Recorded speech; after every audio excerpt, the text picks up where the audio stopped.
Live. Hi everyone, welcome here at Glacial.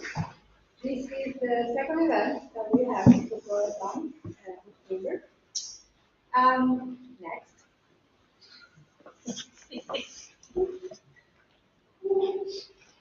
Okay, just a little bit about ProductTank. So, ProductTank is an event belonging to Mind the Product. That is the global professional network for product people. And ProductTank is a local communities with more than 220 cities around the world. Next. So these are all the cities where ProductTank is happening at the moment. Next.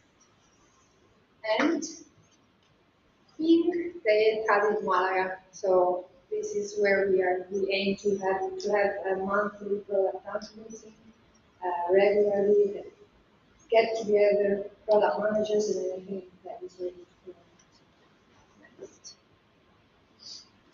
So get involved in the community because, as I said, this is the second time we do this. So we are growing. We are small at the moment, but we aim to grow bigger and bigger. So some way to get involved in the community is to speak at ProductTank Malaga. Today we have a special guest, but if you want, or if you know anyone that wants to talk on our event, just drop us an email.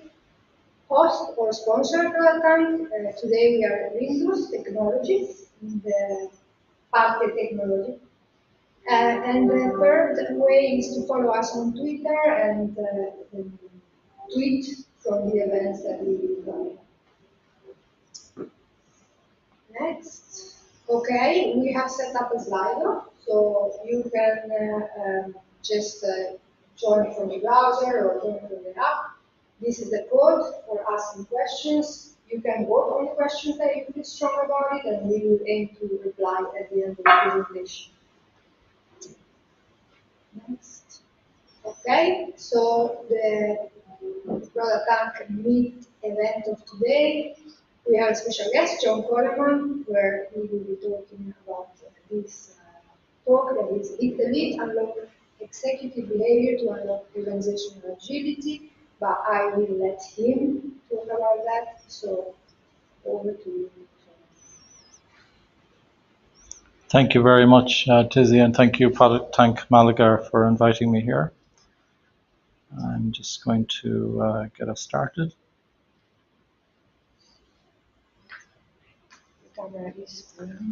Okay. So this is all new. We're just checking if the camera is following the right person. And getting that sorted now. Once we get that sorted, we'll get started. Here we go. Welcome everyone online, and welcome everyone here in Malaga. Delighted to be here at ProductTank Malaga. One of my specialties. Sorry. So can you switch over to? I'll do that. 1 second. It's okay.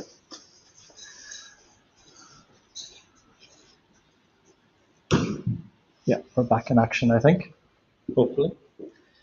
So one of my specialties is executive agility. I started with Scrum quite a while back, and then moved into Kanban, and scaling and descaling. And over the last number of years, I've been very interested in product in particular. Quite a late learner about discovery, and I'm really passionate now about the idea of the problem space, of actually double checking, are we working on the right problem, and discovery. Most of the ideas that we put in our backlogs if we're using Scrum, or interviews if we're using those in Kanban, most of them should never be built. And if we were humble enough to run some experiments to find out actually these personas that we had in mind, would they really buy this product? Is that actually the problem that they have? Will they even pay for it? We can do this, and we know this from the true curve from Gift Constable. There's lots of approaches like Lean UX and Startup and so on. But I think discovery is one of the keys to success, actually, in terms of delivering lots of value. And there's often a misperception as well that we need to do discovery first and then we do the delivery later, as though one feeds into the other. And actually, maybe a lot of the stuff that we discover, maybe we find much better ideas that we should deliver instead, or maybe not deliver at all. So I talk about discover to not deliver. Helen Gottesdiener talks about discover to deliver, and I'm crediting her with that expression. I just took it a bit further, discover to not deliver. So it's not always about delivery, it's also about discovery and value validation. When we finish those items, did it make a difference? Did we get the outcomes that we were looking for? Did we actually get the value that we're looking for? If you have a simple Kanban board at home, simple extra column you can add to your board is measure and tweak. After done, did we measure that we made a difference? And if we didn't, I'm pretty sure there's some unexpected results, sometimes much better and sometimes much worse. Sometimes we make things worse. How about that? And Jarrod Spool talks about experience rot, which is when you keep on adding more and more features onto your product, that eventually people don't know how to use it. It's like it's so complicated.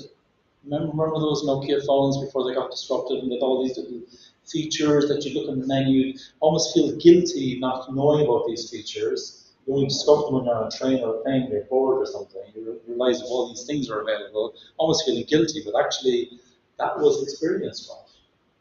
What they could have done is, instead of milking the metaphorical cow, they could have been looking for the next cow, goat, vegan product, you get the metaphor, trying to find what the new value is. As Guy Kawasaki says, we need to find our next curve. So it's not just about delivery. It's not even just about value validation. It's about discovery. It's about the problem space. The discovery people do interviews, and they pride themselves on preparing interview scripts so that we don't ask leading questions.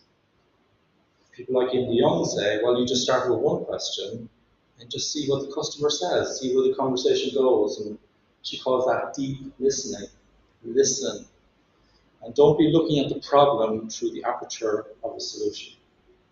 Quite a wise phrase from Indy Young. Agility is something that supports product, it supports services, it supports whatever goals or objectives you might have as an organization. But often people think, oh, if only we could just get this team just go a little bit faster. Go faster. You go faster. Go faster, everyone. And Pia Maria Thorian, when I interviewed her, she said something very wise to me, and she held something, there wasn't actually a flower pot in her hand, but she pretended there was a flower pot in front of her, and she said, grow, flower, grow! The flower isn't going to grow, is it? It's not going to make any difference. Did we give it the soil in which it could grow? Klaus Leopold as well, a famous Austrian agilist, has a lovely quip as well. He says, agility is not a team sport, it's an organizational sport.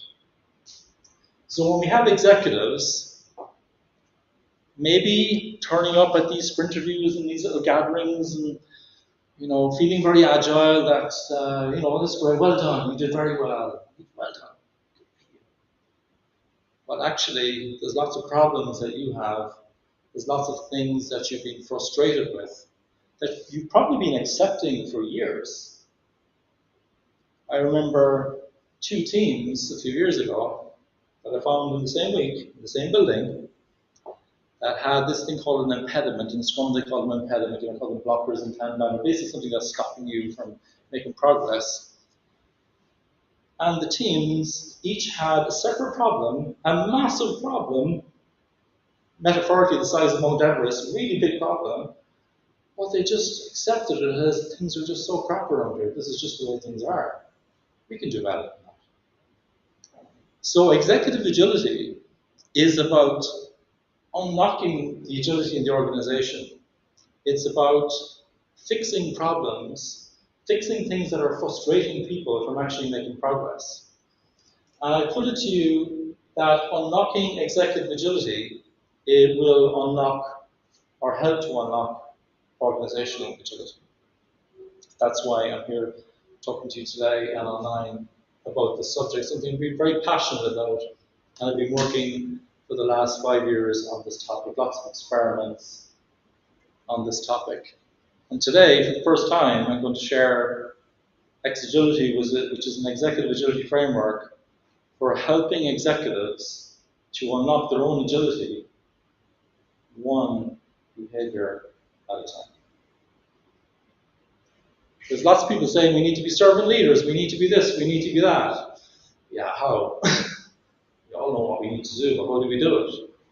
And so that's what X-Agility is going to be focusing on. Some clicker issue here. So go, baby, go. So there's a State of Agile report from digital.ai, it used to be called version 1, I think. And I'm not sure, this is probably almost 2 years old now, but the survey is done quite regularly. And I just took a selection with permission from digital AI.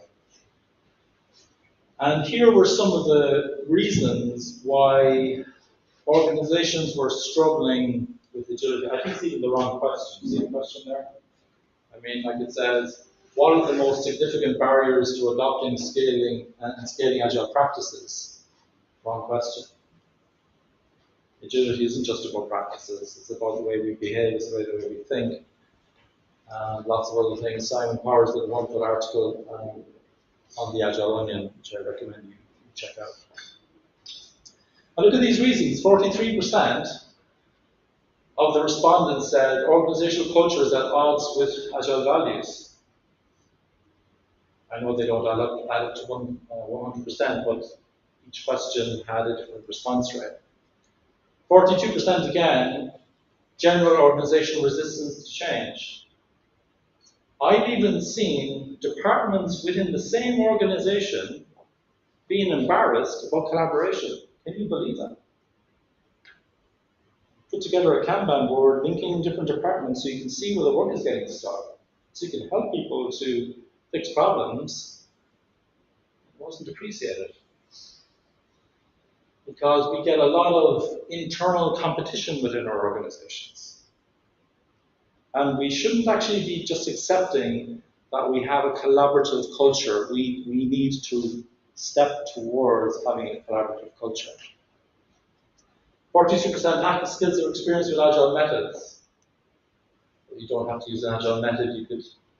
You can operate based on values and principles, but very few people have those skills. I learned that when I was at a big oil company over 10 years ago. When I was dealing with 100,000 employees, 400,000 contractors, showing people how you could do agile within your team across the whole company. And when I put the guidance out, I realized that 2/3 of people need rules. They need some guidance, they need some guardrails to work with. So most people do need some kind of method or strategy or framework, but some people can do without that. 41% not enough leadership participation. 40% inadequate management support and sponsorship. 35%, I'm not sure about the last one, insufficient training. Sometimes I think we do too much training. We almost measure how many people have been trained. Sheepdom, another 20 people. Another 20 people were all trained. You have been trained. You're not a scrumified or whatever. And I like to train people, but I like to train them just in time. Just before they're about to use whatever approach they might be trained on. And even when I'm training them, I want them to be open to other options. There was another paper as well from Oxford Review recently, which showed as well that behavior was a big issue. And I haven't added that to the talk yet, but there's a lot of evidence building up that change of behavior can actually change your culture. Having some clicker issues here. Just go a bit close. So a lot of people, they try to buy agility in a box. I won't name names, but people buy these big massive frameworks and they think, we can just install it like a movie the old days, put in a DVD or a CD and we're done. No, we need fertile soil, and it's my posit to you today that it's executive agility that's going to help you to unlock that. There's no guarantees, there are no recipes. I'm not offering recipes or magic formulas, but I think it's a reasonable set of hypotheses that I'm going to present to you today.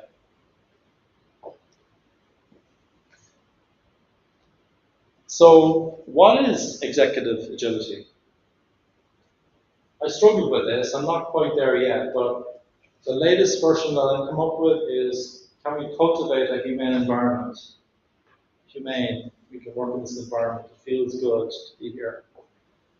For the sustainable flow of value, and can we do this in an informed way? Can we look at our customer analytics? Can we talk to our customers? Can we talk to our end users? And when we're measuring and tweaking, are we just looking at some metric, which is fine, but you need to balance quant and qual. You need to have a bit of a mix. So how can we be more informed about how we make a difference? And if you have executive agility, executives will behave in such a way that authentic agility lives, breathes, and becomes sustainable. And what's in it for the executives? Well, hopefully you'll be more successful, more useful, and valuable. It's probably in your interest. And not only would we want you to go through this yourself as an executive, but we would also want your people to experience the same content. What are you hearing as an executive? And then what are your reports hearing? Because if they're not hearing that, what can actually happen, and has happened a few times, is we've had some really good executives, very good. I found lots of them, by the way. There are lots of them around. It's kind of, I have a podcast called Agility, and it's kind of like a light that moths are getting attracted to. Some really agile executives are coming to it. But I have had some reports that even with these wonderful executives, that as soon as they move on or they retire, it all unravels because the next people who are succeeding them haven't been set up to think or behave in the same way. And so it's not just for you as an executive, it's for your reports. And whichever options that the organization goes for, then your people should hear the same thing as well. So it's actually quite simple. A lot of people talking about adding stuff. You've got loads of stuff to do already. Actually, what I'm suggesting is that executives stop doing some things. The metaphor is hit delete. You hit the delete button on your keyboard, but that's a little bit of an exaggeration, and I've been criticized for that. I'm really looking at replacing some behaviors because executives are asking questions and they're asking for certain things for good reasons, but there's other ways of achieving the results that they're looking for that are less toxic to agility that really help you to do well as an executive. We want you to be able to connect whatever ideas you have in the strategic sessions, you're connecting that with reality. And we don't necessarily need leaders to be positions. It could be leadership at every level. That's basically the evolution that we're talking about.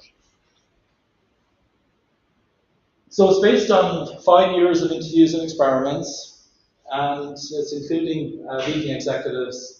It's a set of hypotheses, not a set of recipes. I'm not saying you do this and it's all going to work. In fact, there'll be an empirical approach to acquiring data in terms of how it works in your organization. And your organization will have its own special things. So I see a question on Slido, who are executives in this context?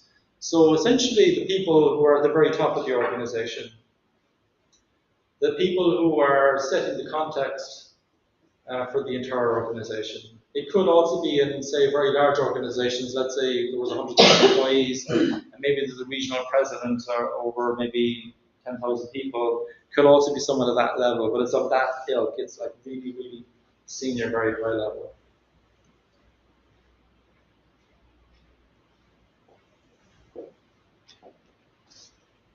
So it's not linear. You can choose your own path. can stop some behaviors, you can start new ones. We want to record the results of your experiments. So we've run our own experiments, but we want to see how you do. And this is essentially the nub of X-agility. And I've been inspired by lots of people, and I'll show all their names at the end of this presentation. Lots of people have really inspired this. And you can see the cogs here, but we're going to actually move from cogs to a different metaphor fairly soon, because cogs look a bit mechanical. And if we're looking for some humanity in the organization, it is a bit of a contradiction to have cogs and then talking about people.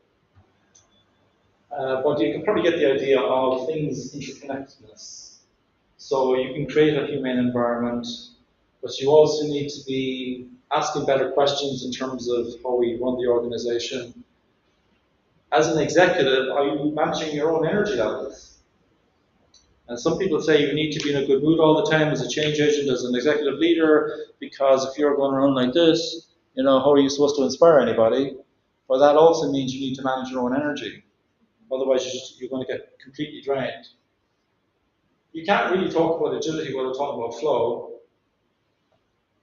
And it's my hypothesis that if you have happy people, you'll probably have happy customers. So these are the 5 dimensions that we're going to be talking about today. And with the advice of Frederick de Cross, I decided to change this to flowers. Thank you, Frederick. And but the idea is a bit messed up still. I'm still working on this. Flowers don't turn. But the idea is that we have a bunch of flowers that are going together. It kind of goes as a metaphor of fertile soil as well. So let's get down to this. Let's get down to what are we really talking about here. Let's look at some examples of some behaviors that could actually be damaging to the organization. And let's look at some examples of behaviors that could be more healthy, causing good things to happen. It's kind of interesting, achieving the same goals, but asking different questions. So the first one is humane environment.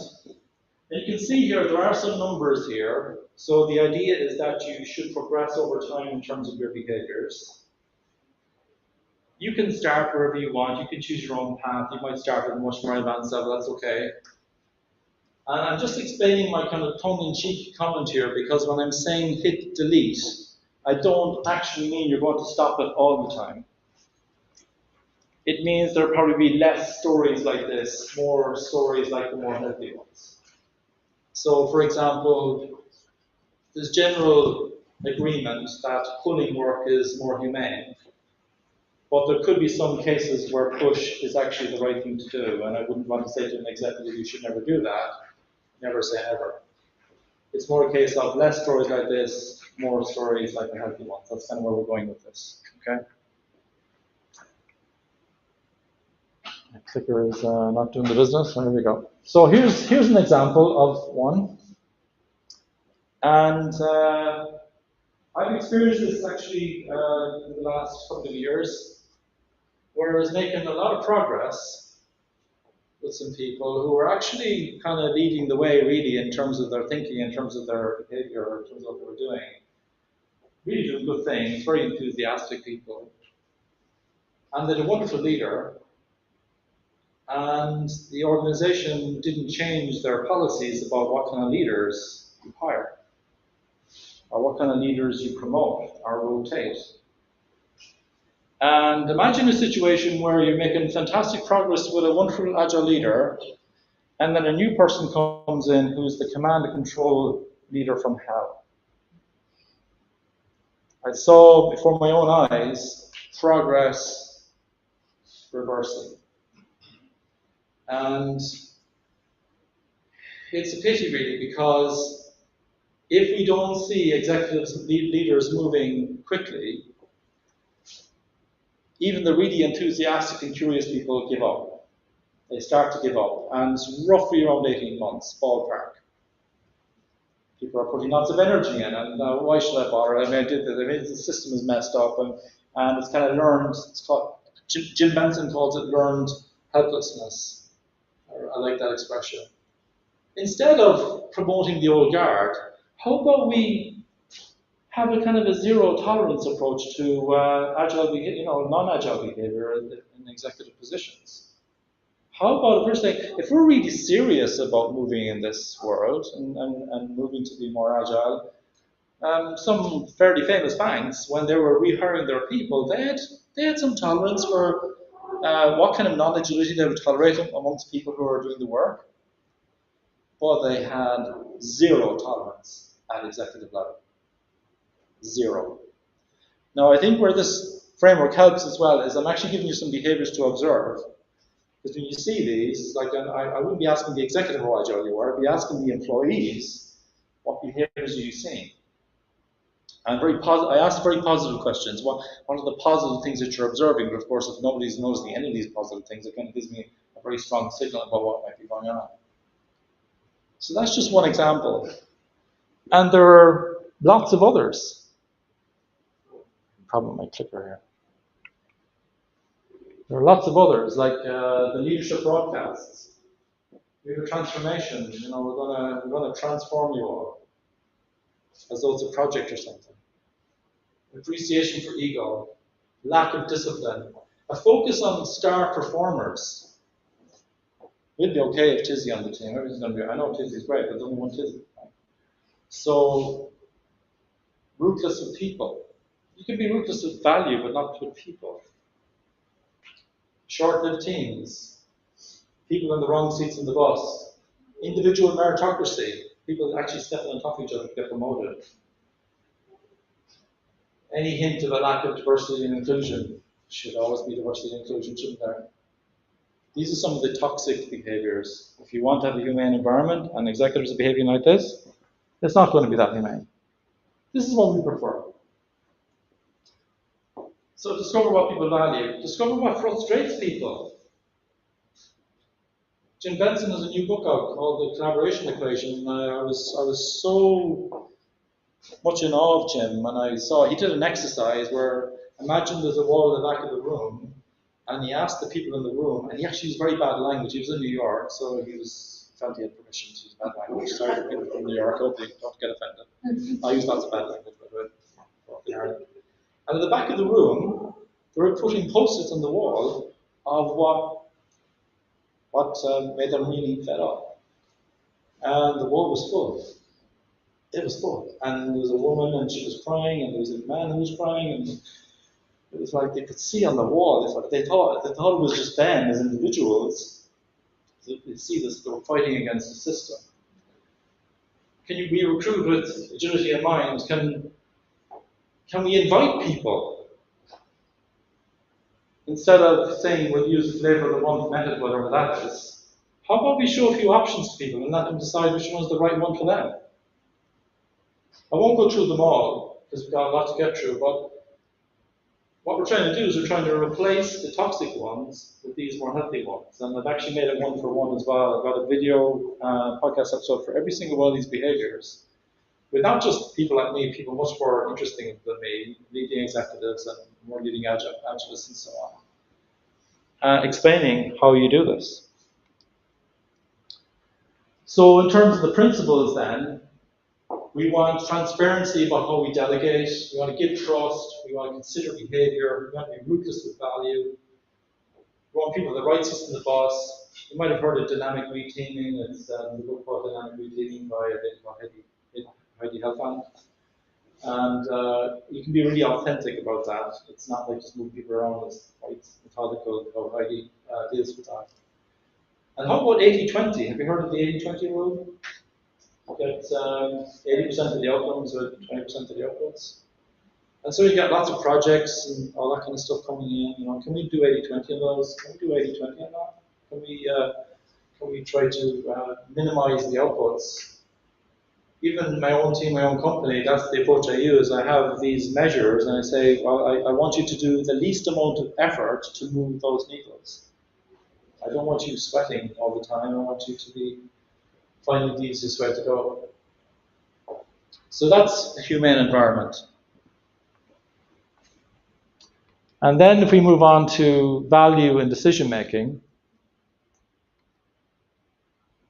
This is the classic one. I thought I saw them all, and I saw this one. So a bunch of executives, the way they make decisions is they all agree, we all agree, and then the game is whatever's in the minutes is actually what we agreed. That's the game. So we can all agree with each other, and then there's massaging of the minutes of the. It takes 3 weeks for the minutes to come out. I mean, if the climate summit people can do it in 40 minutes, why can't you just make it the agenda of your meeting to agree the minutes so we're more authentic about what we're actually agreeing? That's really toxic. That's about as bad as it gets. Yeah, go ahead. Do you mind explaining this briefly? I'm not sure if you can. Also, I sent a question there and you haven't seen it. I didn't want to. I think that the minutes is not a language that everyone understands. So it's the agenda, actually, no? The minutes is when you summarize the, it's like a summary of the meeting. You write down, this is what we agreed, these are the actions, you're going to do this. Yeah. I understand that. So what were you saying about that? So instead of delaying the minutes, how about we in the agenda, if we have an hour for a meeting, the last 10 minutes, we reserve that. Okay, this is. So everyone knows the to-do. Yeah, we're all agreeing there and then. Yeah. That help? Yeah. Okay, thank you for asking that. That's good. It's good to stop me on the way. Yeah, Please do that. Yeah, thank you. Yeah. There's another question as well on Slido. Someone asked a 5-day week versus 4-day week explanation, please. So there's a trend in the UK now, and I believe in the United States as well, where lots of companies here as well in Spain. Yeah, good. Where Not that much. Not that much. Okay. Not that much. It's so basically what people are doing is they're doing a 4-day week, but they're like it's kind of more no nonsense. It's like okay, when we're in, like we're working, you know, we're kind of getting stuff done, and that actually makes you more focused. You're thinking more about okay, well actually do we need to do that because we've only got 4 days, you know, so you kind of cut out the stuff maybe you shouldn't really be focusing on that you probably would fill the week with if you weren't careful. And so, yeah, this is kind of a more humane way. It's kind of quite advanced, actually, but you could be doing that even as a company with low agility, because lots of companies have these programs, don't they, where you can learn 4 hours a week, you know, and then they give you 80 hours of work to do. So, like, how's that going to work? Looks great, right? Looks fantastic. So I hope that helps the person on Slido. Thank you very much. I'm going to go a bit faster now. Lots of positive behaviors, like for example, instead of using unanimous decision making, can we do disagree and commit? So if 70% of us agree and the other 30% don't, can we just commit, even if some of you disagree? And actually, what I found in practice is that really unlocks progress. Because some people are disagreeing, not because they personally disagree, but because their boss outside the room will disagree and they don't want to get in trouble, and actually frees up the decision making. It's kind of really interesting. Can we do regular forecasts? Can we do immediate minutes?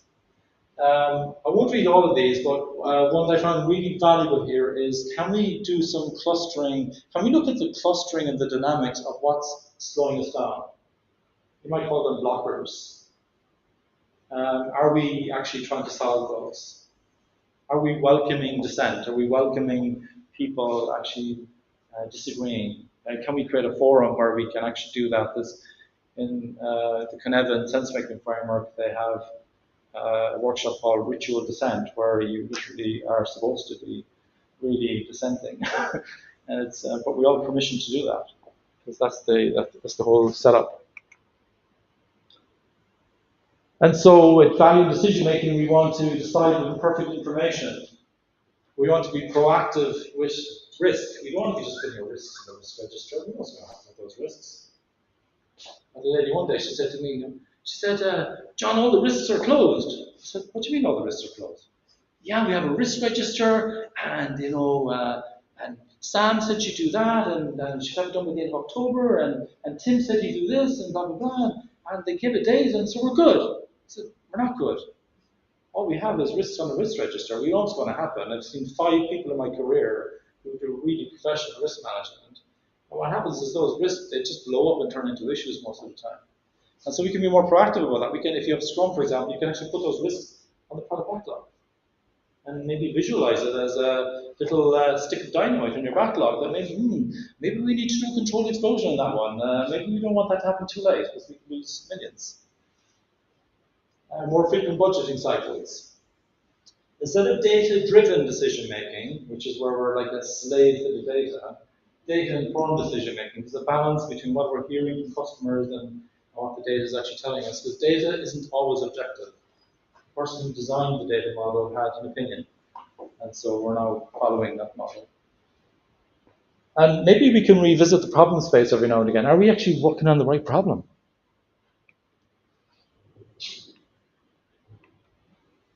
So then we have happy people, happy customers.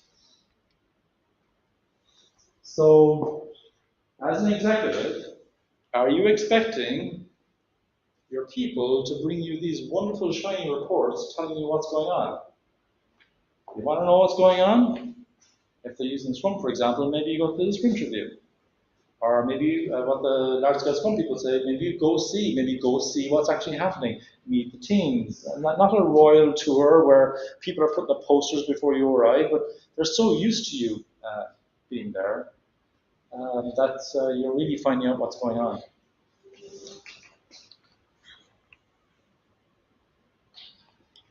Other things we can delete, inflicting help on people.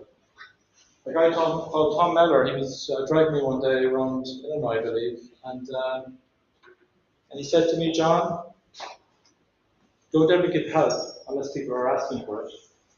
He was giving me advice when he was telling me that. So it's, I try to not coach people without permission or give advice without permission. Maybe I need to just listen, actually. Here are some more positive ones. Maybe help when we have permission. Walk around regularly. Maybe we can see what difference the outputs make. Maybe we can have some technical coaches going from team to team to have teams be really automated in how they're delivering things. Don't be asking teams, what's the estimate without the automation and what's the estimate with the automation. We're professionals. So maybe we need to remove the complacency with regard to improvement. And when you hear people, we don't need to improve, we're fine. Maybe just talk to people, invite people, maybe do smaller bets in kind of line with the 80-20 we talked about a while ago. And maybe we can cultivate leadership at every level.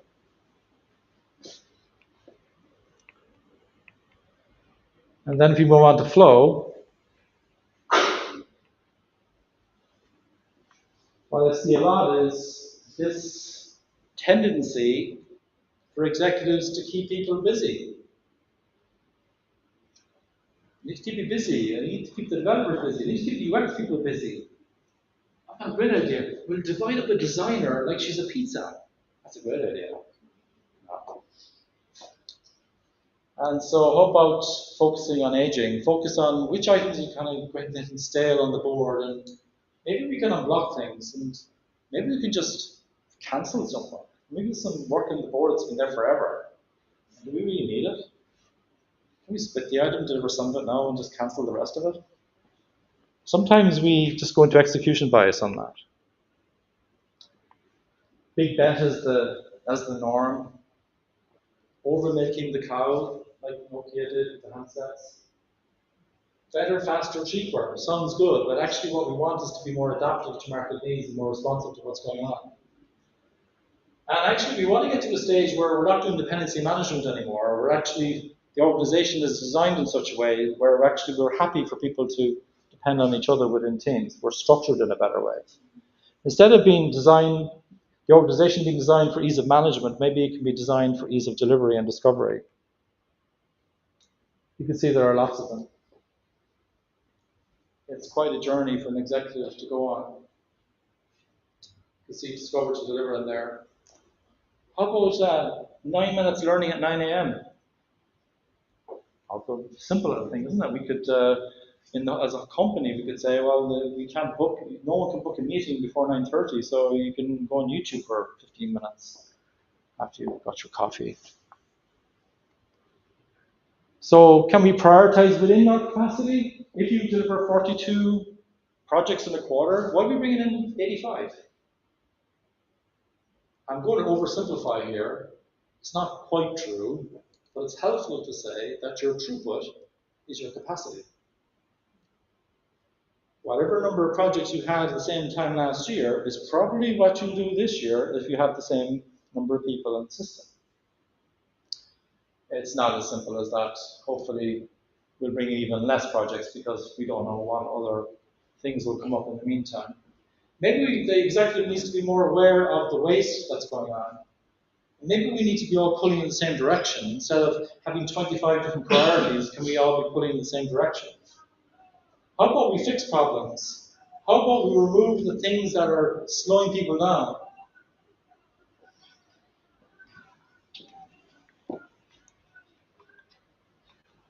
And finally, as an executive, you need to look after your energy levels. I'm not great at this one. I'm not perfect either. You're looking at me. Yeah, when I travel, I didn't do it this time, but sometimes I'm a bit naughty. You know? And fool myself with these synthetic supplements that don't make any difference whatsoever. Maybe there's other things we can do to improve our energy levels. If we're supposed to be inspiring people as executives, what are we doing to look after ourselves? Are we working on sustainably? Are we speaking first? How about just speaking last? Are we just staying in our echo chambers? Are we getting into futile discussions, things that don't even matter? Are we laughing at each other? Are we guilty when we're not doing anything? That's one that I suffer with. And lots of things you can do to get better at that. Lots. So it's one behavior at a time. I mean, I'd love to be losing weight, and I'd love to be fit. But maybe can I just have a little bit of less chocolate today? And it's kind of like that as well with these behaviors. So look after yourself so you can serve others. Instead of just saying you want to inspire others, you need to inspire yourself. How much investment are you doing in learning? Are you really curious about what the options are? Do you have a sense of humor? Just for the benefit of the audience here, there will be some very interesting podcast episodes where myself and a very funny thought leader will be very critical of the various approaches that are out there for agility, product management, and so on and so forth. And no one will be spared, including my own work. And we're going to have some fun. We're going to be laughing at ourselves. And do you allow slack time? Are you allowing slack? Are you trying to create that space where you can actually be creative? So these are the dimensions that we're looking at. And there are probably more, but in order for you to really have sustainable agility, we think you need to make progress in all of these areas. But I need to talk about the cost of inaction. Because a lot of people are probably saying, yeah, that all sounds fine, but we'll struggle on for another few. We know it's hard. It's hard. It's hard, all right, but the people will get exhausted. And the really powerful people that you went to the trouble of getting into the organization will become helpless. Powerful people becoming helpless. Apathy will kick in at the people on the ground. Costs will actually go up. Revenues will go down. And I put it to you that if we don't delete these toxic behaviors, as an executive, you will get deleted. And if you don't get deleted, I put it to you that your organization will. And so, if we really do want to release organizational agility, we need to be looking at how we can delete some of these behaviors one at a time. I mentioned earlier on that a lot of people have inspired me with this. This is not just me. Lots of people have given input to this. I'm just the guy who's pulled this all together. And I'm really grateful to all of their ideas. I mean, a lot of them probably don't even agree with the way I package this, but it's still interesting to try to get inspiration from them. And I continue to be inspired by others, and I'm hoping some of these people will be involved as well. So we want to improve agility and value decision making. We want to create a humane environment where the executive has really good energy levels, there's a good flow of value, with happy people delivering value to happy customers. And this is what we're looking for. Delete those behaviors. Replace them with some better ones. And together, let's try to knock this ball right out of the park. This is agility. Thank you.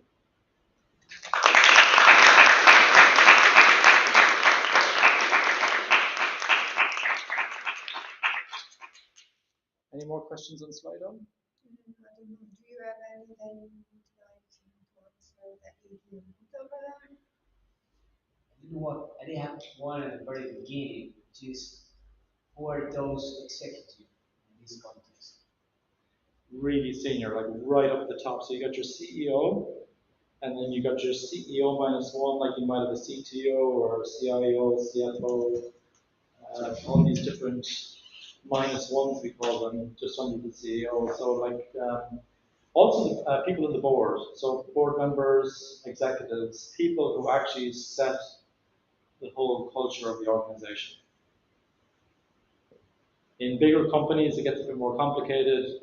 There's a particular region where there's a few thousand people there, and they might have their own local executive team. They would be included as well, I would say, because they might actually be more influential than executives in even much smaller companies. It's such a big company. It doesn't have to be a company, it could be a government organization as well. I have one. Yeah. So you talk about the very top people. Yeah. So what would that be if you have to choose? You have only one. Yeah. That people at the bottom Yeah. can do to just shake them. One behavior? If you had to pick one, what would that be? One behavior? 4 days a week. 4 days a week you're sitting here? You're kind of on the right track. You're kind of on the right track. A guy called Henry Nieberg actually did talk about this, and he was in Spotify, Minecraft, Lego, but I believe when he was in Spotify, I'm saying this secondhand, sorry Henrik if I get this wrong. But what I understand from his talk was he felt like a zombie. He was really exhausted. He was really tired. And I'm assuming that there were some really good conditions in the company. I think it was somewhere in Sweden. I'm not sure exactly where it was. And he went home for 2 months basically, and he was going around and relaxing at home and just trying to get himself right. And when he came back into the office, he noticed that everybody else was like zombies. They were all zombies, but now he could see it. So what he did was he said he'd start a 4-day week. And the reason he did a 4-day week, sometimes he still did a 5th day, but if something urgent came in and he was doing 5 days a week, it was his family was going to suffer or his work was going to suffer because he might have to go into the evening or the weekend is my understanding. And that worked so well for him that he then changed it to 3 days a week. I don't know if he kept that up. Henrik, maybe you let us know, but I'm curious to see how people get on. This is kind of a bit of a trend now where companies are kind of jumping onto this. I hope it's a sincere trend. I hope it's not we do a 4-day week and then we expect you to do 16 hours a day. I hope it's not like that. That's already happened since. Oh, right. The trend came. Yeah. At the end of the day, there were so many hours that. Yeah. That's why I have that as quite a high up behavior to change, because you could do that too early, and actually, 4-day week, it's good. Okay, but How do you, as a support employee, knowing the levels of executive directors, leaders, change that mindset and culture of 100/100% rather than 80/20? Yeah. Where everyone's being overloaded and the expectation is you deliver 20%. Yeah, I can answer your question and Tizzy's question with the same answer. Your throughput is your capacity, is what I tell the executive. So if you want to get work done, when teams finish 4 projects a month, bring in 5 projects a month. It's like that, it's flow. Now there's one exception to that. When the system is so overloaded that actually, do you know what? We need to turn off the tap. One of my clients, I actually asked them, turn off the tap, turn it off. And then I found out there were 5 taps. Imagine 5 taps filling the bathroom. The water's going on the stairs metaphorically, yeah? So turn off that tap. And then when you see that the work is kind of going down, or you're either cancelling it or you're finishing it, when then you see the system's almost starved, that's the time then to bring in new work, and then you can kind of go like that. And that message actually lands quite well, even with very unagile executives. Everybody kind of gets the idea. They can count, how many things that they get in a particular time period. It's a bit of an oversimplification, and I'll be criticized for that, but it's a kind of an easy message to get across. I think in our case, the problem was because everything is equally important. So there are those specific objectives. Yeah. Business objectives or goals that you can Indeed, align yeah. to. Yeah. Let's say it's a product team. You know why you need to push because this is a top priority for the business. Everything is important. So we started from the product team. We started a challenge as executives. What is our goal? What are our objectives? And eventually this started to evolve. Yeah. Yeah. Hopefully this will be embedded. Yeah, so for the people who are online, basically what's happening is there's a lack of prioritization, and it's even worse than that, because even when you do have prioritization across an organizational level, let's say there's people in a particular department, maybe only 20% of the work that they're doing is to do with the priorities of the organization. The rest of it is like stuff they kind of make up their own stuff. And it's and that's weird, because that stuff is actually competing with the capacity to help your colleagues do the overall organizational stuff. It's really crazy. So one of the biggest messages in agility is focus. Focus, focus, focus. There's one exception to that. If you just focus on milking that cow all the time, yeah, well, you're gonna get disrupted. You need to kind of keep an eye on what's going on. Are we delivering quickly enough? Do we have a humane environment? Are we doing some experiments and some new stuff? So just a lot of experiments fail. They don't validate the assumption that we had. We have to do something different. But we need to continue experimenting to find the next product. Otherwise, we could end up doing very well with this product, but eventually we get disrupted ourselves, and it doesn't matter how good we are, but we've actually got disrupted. So there's a bit of tension there, because we need to be focused, but we also need to be balanced. And it's a bit of a dance. A second thing I would say, and maybe it's the first actually, probably is the first actually, now that I think about it, is can we get all the work into one backlog? Can we get all the priorities for our organization into one list or one map, so we can see this is all the stuff that we need to do, and then we understand that there's trade-offs between them, and that we're not having things that actually compete against each other. We're not fooling ourselves that we got unlimited capacity. Particularly when I see people set up project teams, I've no problems with projects. Projects are there, they exist. But sometimes what happens is people set up dedicated teams for projects as though we have unlimited capacity. All we need to do is just spin up another team. But actually what we find is there's probably 2 or 3 people in the whole organization that all those projects are depending on. And so we kind of hit kind of a ceiling, and then our performance actually starts to drop. So one of the most unagile belief systems that I see with executives is where they believe that they can scale their way out of any problem. They can scale their way, they can keep on adding more people, or they can outsource their way out of any problem. Particularly companies with call centers, I know they hate their customers when they outsource their call centers to other companies, because that's a problem. We don't care about our customers. It's a number. I'm exaggerating a little bit, but I'm not exaggerating too much of it. Cool. So thank you again. Yeah. Yes, yes. Yeah, I was just wondering about the time when you do all this, there must be like time for observation and asking the employees and all of that. Like on average, I imagine it's really different from a company to another. Yeah. So essentially, there's 30 to 90 day cycles, between 30 as in a month to 3 month cycles.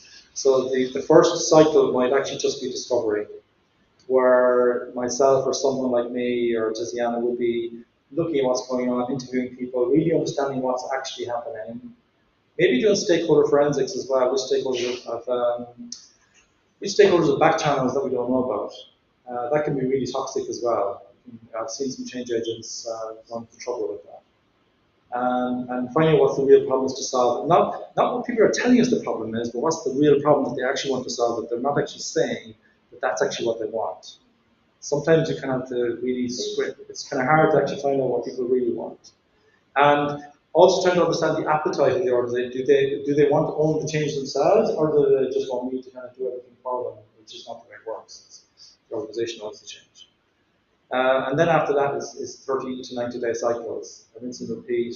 We check with the employees, reassess what's going on. We say, well, these are the experiments we're going to do for the next 30 to 90 days.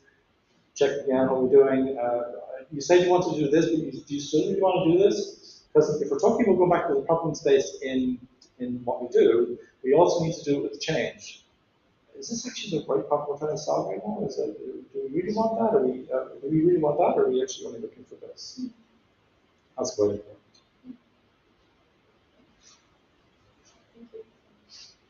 Cool. So thank you again. And I'm gonna have some pizza and beers, not for you that didn't come. And yeah. That's it. Thank you. See you next month.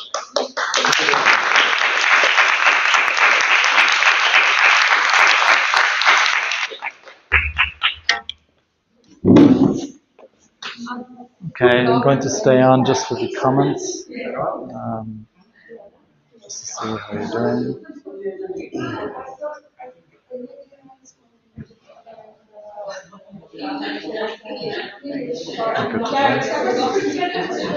Thank you, everyone.